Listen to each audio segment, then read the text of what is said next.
the level of the depth of relief that comes from that, just like, oh my gosh, I'm not all alone on this. I really thought I was. I really believed I was all alone here.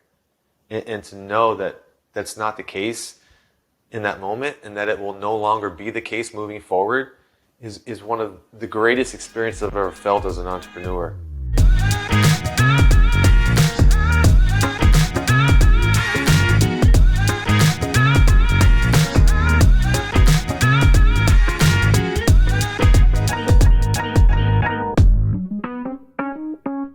Welcome back to Fast Foundations, the podcast. It's your girl, Jessica Bergio, one of the hosts for Fast Foundations, the podcast. And I am joined today by one of my dear friends. We are a couple of the OGs from the very first round of Fast Foundations, the mastermind, Arvin Anderson. Welcome to the show. Thank you. I'm excited to be here. I know, I'm excited to chat with you. I feel like every time we have conversation, there's like always so much energy in it. And I attribute that to the way you show up, because you kind of bring that energy out in people. And I got to witness that firsthand in a room with the very first round of the mastermind, something that was brand new to me. Was that mastermind experience the very first one for you as well? Yeah, that was the first time I've ever been in one, but I've been familiar with the concept of a mastermind for probably a good 20 years before going into that room. Yeah. It was something I always aspired to be a part of, because for me, the concept of the mastermind was you just like being in the room with elite level thinkers that were just on the path of doing big things. It was a special concept to me that I always was drawn to. So where were you at? Take us back and paint a picture. Where were you at in your business before being ready to jump into this mastermind? What kind of catapulted you to finally say yes to, because having known about them for 20 years and then waiting until where you were at in your business, what was it the deciding factor for you to finally say yes to yourself for that? Yeah, I was in a big transition. You know, at the time I had a brick and mortar CrossFit gym that I'd been running for years, and I was ready to transition out of that, not really sure where to take these skill sets of coaching out of that arena. I didn't really know what existed at that point.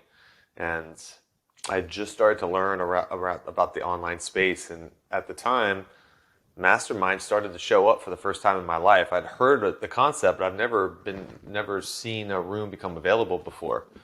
And somebody had told me to listen to this podcast, and I listened to the podcast. At the end, they pitched this mastermind, and with great marketing, as great marketing always does, it just outlined everywhere I was at with my business. And I'm like, oh, that's me. I'm like, oh my gosh, I think I'm supposed to be in this room. And so I pulled up the sales page, and it had about 3 hours before the cart closed on that mastermind. It had been open for, a month, but I'd never heard about it. And so I didn't have the opportunity to hop on a sales call like everybody else. I just had to make a decision. I didn't know who these people were. I didn't know really anything about it except what the sales page said. But the sales page felt like it was written just for me. So I was like, let me go with my intuition. My intuition's screaming hell yes. So I pulled the trigger and got myself in the room. My gosh. And the rest is history. No, I wish, right? There's been a lot of moments of self-discovery over the years between then and now. We joined in early 2019. It was February, I think, of 2019 when we joined that very first round of Fast Foundations, the mastermind. And I was just like you, and I've shared the story several times on this podcast around thinking that masterminds were for only really high level thinkers and for people who were already doing really big things in their business.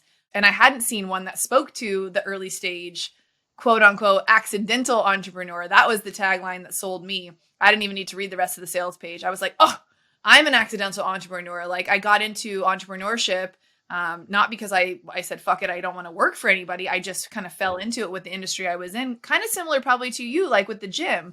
I had the salon, you have the gym. And, I think sometimes you get to a point in your life and business where you're like, there's got to be more. I know a lot of things, but I know there's a lot of things that I don't know. And that sales page spoke to that as far as like, where you were at in your life, in your business. Have you been struggling with this? Has this been challenging? Do you need some of this in your life?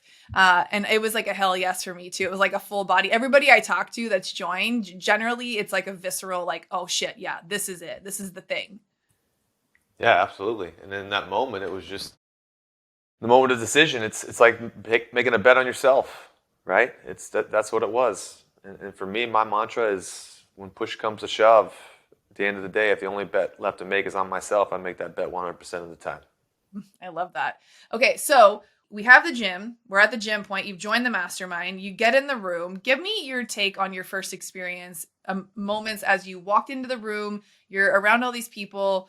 What are those feelings coming up? Because I know a lot of people get held back from putting themselves in rooms like this for fear of showing up, being seen, taking up space, self-limiting like doubts around, do I deserve to be here? There's so much that comes up for people. And I know it can come up long before they even step into the room. So share your experience of what that was like to walk into that. Because we had a couple calls before, which were all on Zoom, right? But then we get into the room. And now, again, we're back at live and in person. We're having live in-person events again, which is amazing.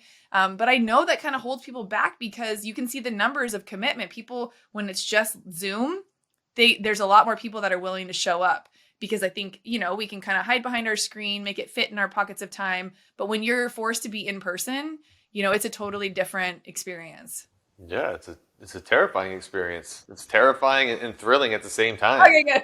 He's like selling the dream. It's terrifying. It's terrifying. I legit had a conversation with myself. Like, realistically, there's a good chance that you're going to be asked a question that's going to expose you and they're going to kick you out of the room. Oh. And so until that moment happens, like, just go in there and just show up the best that you can.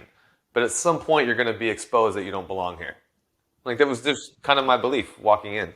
I feel that. And what's crazy is like, nowhere on there did it say there was going to be a test and that like you'd fail at some point. Like we paid to be in there, but I know that feeling because that's like a conditioned belief of like, we're always being tested, right? There's always a test you could possibly fail that you're going to get kicked out of the cool kids club, the like people that are smarter than you club, the people who have made more money than you club. Like there's these imaginary like boxes we put ourselves in. And I had that same conversation with myself. Like, well, you paid to be here. So I guess you deserve to be here. Like it was really that far as far as I went with it too. So, okay. So you're in the room, you're terrified. You're like, okay, I can do this. Let's just show up until they figure out I'm a fraud and they kick me out. Yeah, absolutely. Because you have this expectation that everybody just has everything so dialed in. It's like the second they pull the curtain back on their business, like all boxes are checked, all systems are in place, everything's defined, and it's just this well-oiled machine that just runs beautifully. And mine surely was not. And so it's just like, as soon as they see the mess in which I've created, which I somehow call a business, they're going to kick me out. Yeah. Exactly. And so that was the feeling. And then you get into the room and you realize everybody's having a very similar experience in that regards. And I remember clearly that they may have been the most financially successful person in our group, but definitely one of the top. And they were the most radically insecure about everything that they were doing. And it just blew my mind. It blew my mind that I'm sitting here not even close to the revenue generation that this person has, but feeling so much more confident in myself. I didn't even know it was possible to achieve that level of success being that radically insecure. And that was just a huge paradigm shift for me. And on the other side of it, some people achieving, again, like not having a lot of success, but just feeling a lot of confidence in themselves and certainty to go out there and do things. And it was just this huge contrast that I didn't even know existed, which just allowed me to expand my own level of thinking on what's possible, which is beautiful. Seriously, I think it took us all by the first lunch to realize like, oh, okay, this is a safe space. And I think the thing that they do that's so beautiful is they have us all get up in front of the room, right? Everyone's favorite thing to do and talk about yourself. And I think that's where we got to really experience people's true emotions as far as like where they were at that very moment in their life and business. Because we all have businesses or we all want to create businesses, but at the end of the day, we're all human and we all have like these experiences in our life that have shaped us into exactly what you just explained on both ends, that created confidence in people or created this insecurity that even though they're super successful on paper, they still lack the confidence to like enjoy what they're doing. Even I think if you're coming from that deep a place of insecurity, you can't possibly be enjoying all the benefits of what you've created. And we'll talk about the fact that you now help people with that. But I think this is the number one thing that doesn't really get talked about is that we call it fear, but is there a better term to use for the feeling that comes over people before they step into these rooms? Because I know it happens not just in masterminds, but probably inside the spaces that you hold, the retreats that you have. What is a better term for people so they can feel like, hey, that's probably me too, and it makes you feel a little bit more normal? I find it exhilarating. It's like on the roller coaster and you're coming over the top of that hill and you're about to hit that decline, or you're going skydiving, you're right about to take that leap out of the plane. Like, it's that moment right before just this radical experience of life is about to happen. And it's one of the most thrilling experiences that you can have. And you don't get a lot of them in life. You really don't. And so every time you have an opportunity to, you get the choice to really like lean into that and understand that there is all of this radically intense emotion that's being triggered inside of your body, and it's being triggering because you're moving forward through a very healthy change that you're about to create in your life. It's exhilarating. It is. Okay, so what about those people who are like, I would never jump off out of a plane, and I would never bungee jump. That shit's not for me. So that feeling of wanting to chase that thrill, that exhilaration, there are people who will make sure that they are never put in situations like that, because to them that sounds like death. That doesn't sound thrilling in the positive light that you just painted it. And though I know what you're saying is true, everything's uncomfortable until it's comfortable, right? Until you've done the thing once or twice. Now it's easy to walk into rooms. Now it's easy to show up and just be. But I think that's one of the number one things I think that keeps people from clicking and saying yes to themselves to have that experience. So I know you're so good at helping people kind of bust through those feelings of like getting in their own way. Are there anything we can share with people who are like, I know I need to be in this room? Everything they've said, I've listened to previous episodes, I've looked into Fast Foundations, the mastermind. Like, I know what masterminds are. I know this could be so good for me and my business. I just don't want to jump out of the plane. Yeah, I mean, there's a variety of reasons to get you inside of a room like that. And one of the most beneficial to me was, being an entrepreneur on and off pretty much my whole adult life. It was the first time I ever was in a room, of 40 other people where everybody understood what it was like to be an entrepreneur, because nobody in my life did. And all of these problems and challenges and emotions and experiences that I was having, I felt were very unique to me. And I felt like nobody understood it. And I know it's spoken a lot about, around being around like-minded people, but until you actually experience it, when you can sit in a group and everybody's sharing the same experience, the depth of relief that comes from that, just like, oh my gosh, I'm not all alone on this. I really thought I was. I really believed I was all alone here. And to know that that's not the case in that moment, and that it will no longer be the case moving forward, is one of the greatest experiences I've ever felt as an entrepreneur. Just to have that, to feel seen, to feel supported, to feel understood. You can put words to it, but until you actually experience it, you don't know what it's like, and you don't realize how badly you've been longing for it until you experience it. That resonates with me so hard. And I think so much of what you just said in those two sentences is what people are seeking. It's that connection, that piece to not feel alone. And, entrepreneurship is interesting because I feel like so many people shy away from it because they've not been educated around what it could look like for them. They haven't been taught. Like you said, no one in your world really understood what that looked like. And if you've been conditioned and you grew up to just get that safe job and to be in like that safety and security of, say, a job with benefits or whatever the case may be, the idea of doing something on your own, that's the scary jump out of the plane feeling. And so to know that if you wanted to become an entrepreneur, this would be the place to find that community that would support you through that growth. And that's what it looked like for, I think, both of us, because we kind of came in there not knowing exactly what we wanted to do. I would say for both of us, we were seeking high-level friendships where we could actually like just be more relatable, because though I had entrepreneurs in my life, I felt like my dreams and my goals were a little bit too big and almost far-fetched for the people around me, that I didn't get the, wow, that's a really great idea. Like, how can I help you? Or your dream sounds really cool. Why don't we add this to it? Or like even made it even bigger than I could have seen for myself, because when you start to show up as that version of yourself, people see things in you. And when you're in a collective safe space like that, they almost like shine a light on your superpowers and help you expand into that version. And I watched that happen with you, and you just got poured in, like your energy, like people were like, we want the Arvin energy. Like, it was like, get up front and like get us hyped. And I think you were like, wait, like everybody doesn't show up like this? Like, Yeah.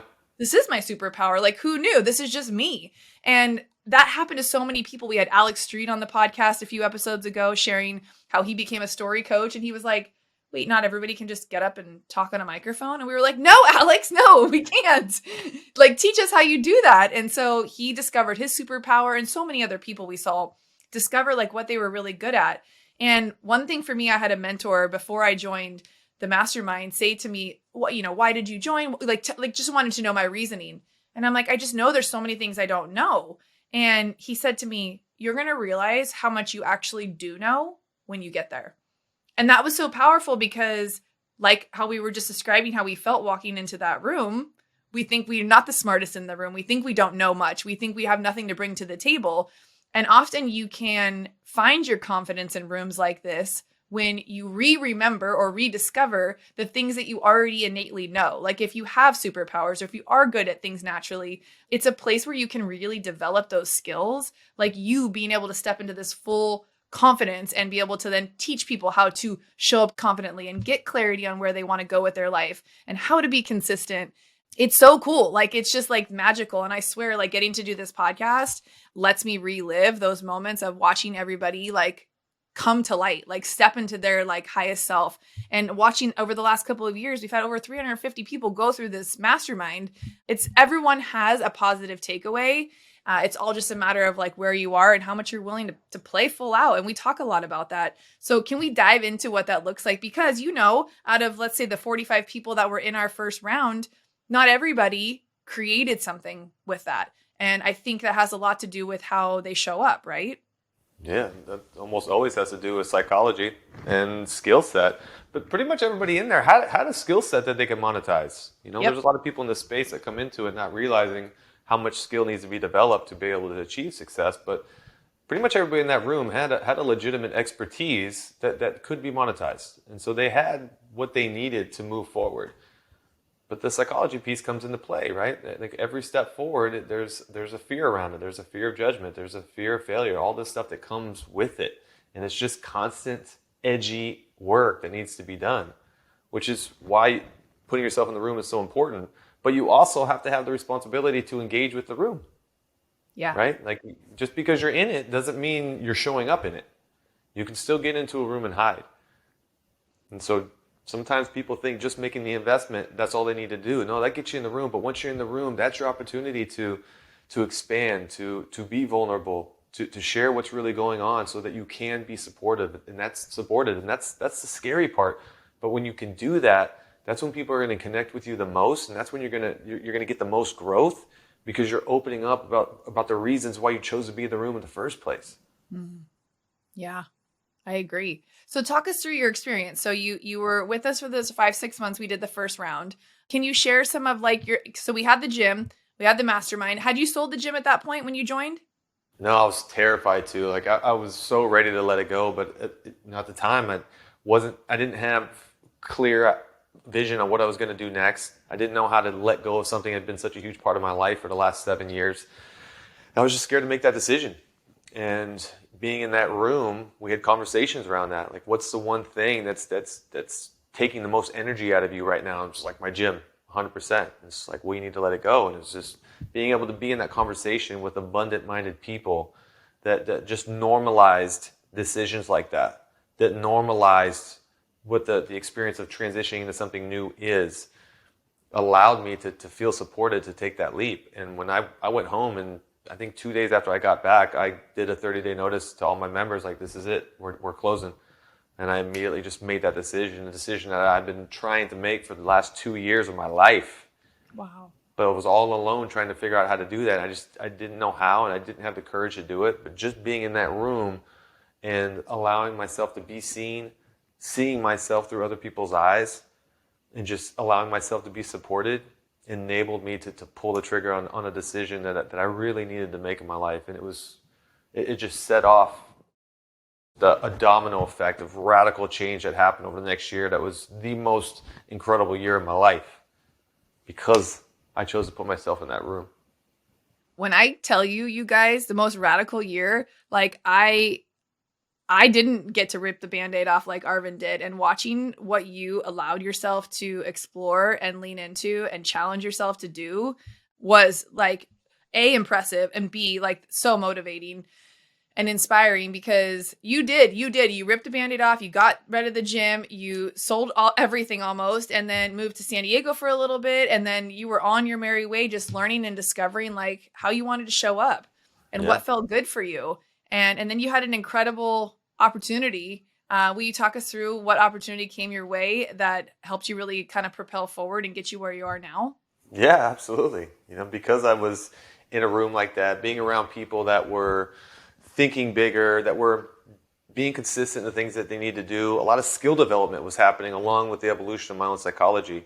And because of that, I auditioned to be a speaker for Tony Robbins, and over 1,000 people auditioned for that position. And I went through 3 rounds of auditions, and I ended up getting their top speaker role, which turned into being the director of coaching for Tony Robbins and Dean Graziosi's mastermind company. And so I did that for the next year of my life, which was, I went from going into this mastermind.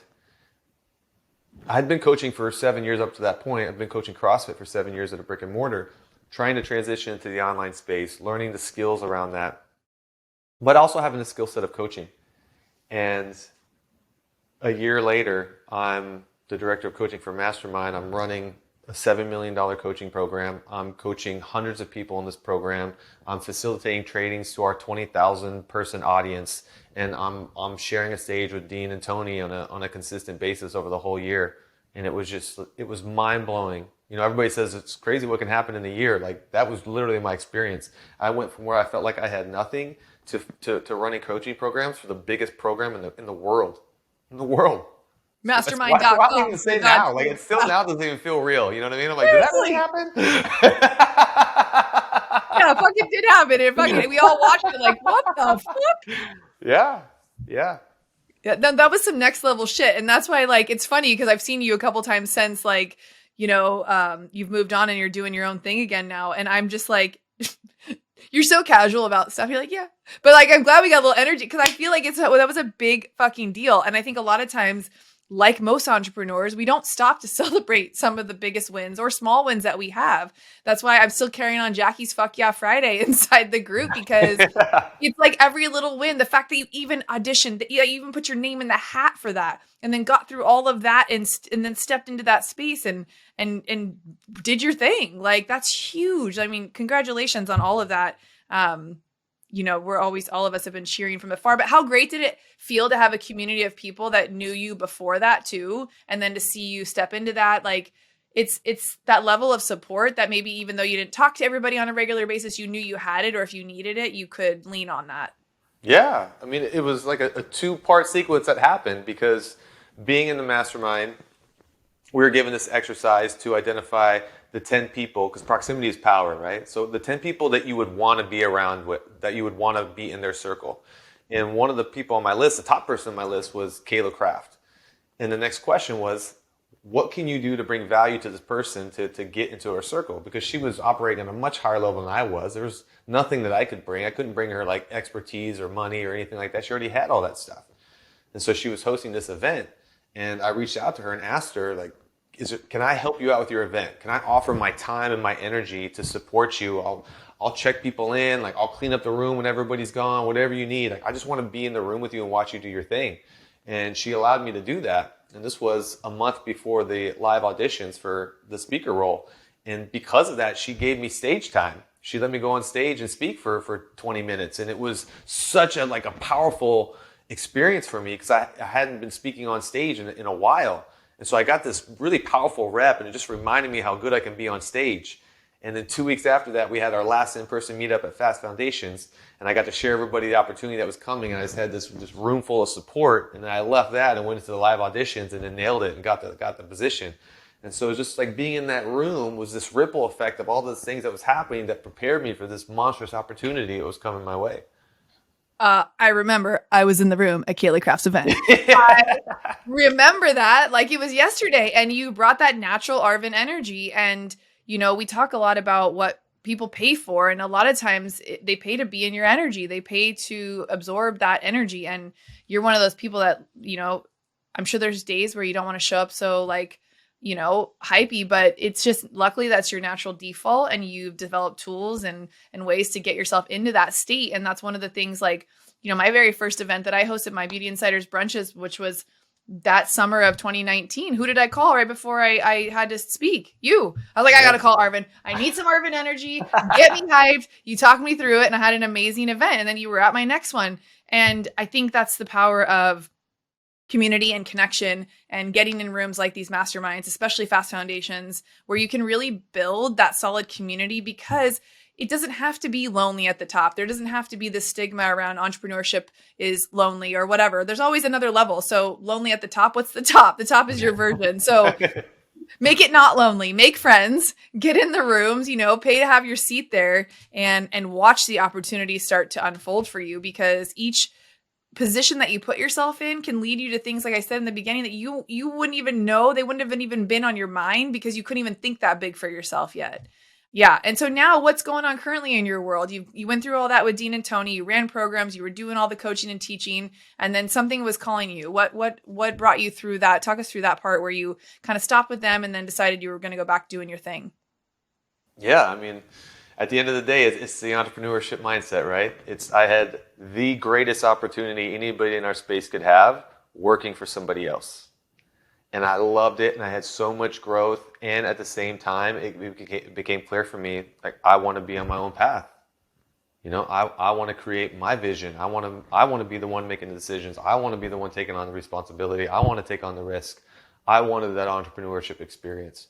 And so it was beautiful to allow me to have that and get all the growth that came with it, and get the crystal clarity that I needed to know, like, this is the path I need to be on, which was entrepreneurship. Yeah. And then just in being in an environment of that large of a scale really just anchored in for me how important intimacy is. And so for me, it's going back to what I believe the foundation of coaching is, which is relationships.